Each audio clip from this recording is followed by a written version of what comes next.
Let's say that somebody was coming into our church and they're black, and would they be eligible for membership in our church? Yes, they of course they would. They'd be eligible for membership in our church. But would they be permitted to participate in, embody, and practice what I would call black culture generally in our church? The answer is absolutely not. Why? Because the characteristics that mark black culture as a generalization, in the same way Paul's talking about Cretans on Crete, they are evil, murderous, violent, bestial people. They steal, they kill, they destroy. They look like Satan in how they act. They are sinful to the core. They have besetting sins that are like fatherlessness, sexual immorality. They molest children at a high rate. All of any criminal statistic that you could look at, almost pretty much without exception, they excel at them. Black culture. So when we make this generalization, one of the purposes of it, one of the points of utility for it, is for black people who do not embody that culture to repudiate it, hate it, and also for policymakers to make the kind of political movements and in terms of law and order that would usher in the change over time of that culture. One of them would be something like, I tweeted about this, the law of Moses in Deuteronomy 21 concerning a rebellious child.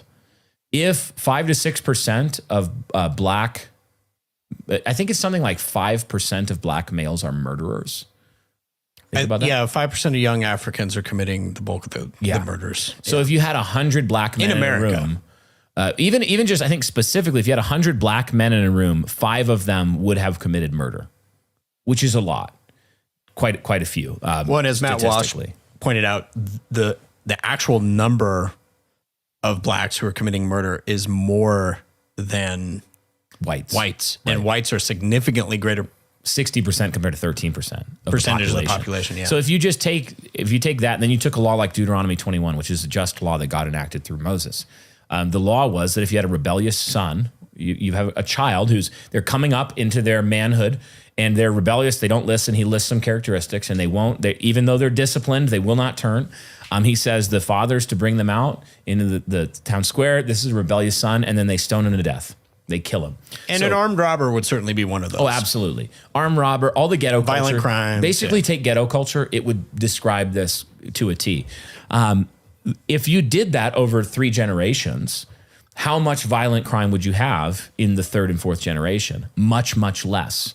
What we've done instead is we've actually, with unjust weights and measures, we have wildly penalized whites for even virtuous acts in lawfare.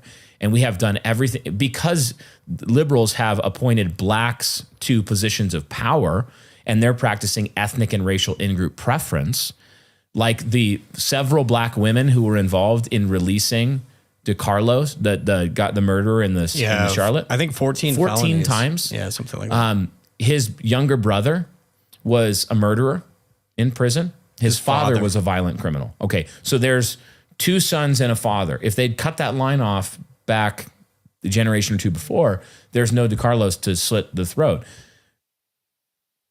But what we have instead are, and in this case, the double whammy of black female judges, politicians who have appointed these sorts of people. The mayor of Charlotte, for example. The mayor of Charlotte. Like if you look at who appointed the judge and the judge that released him, it's 2 black women.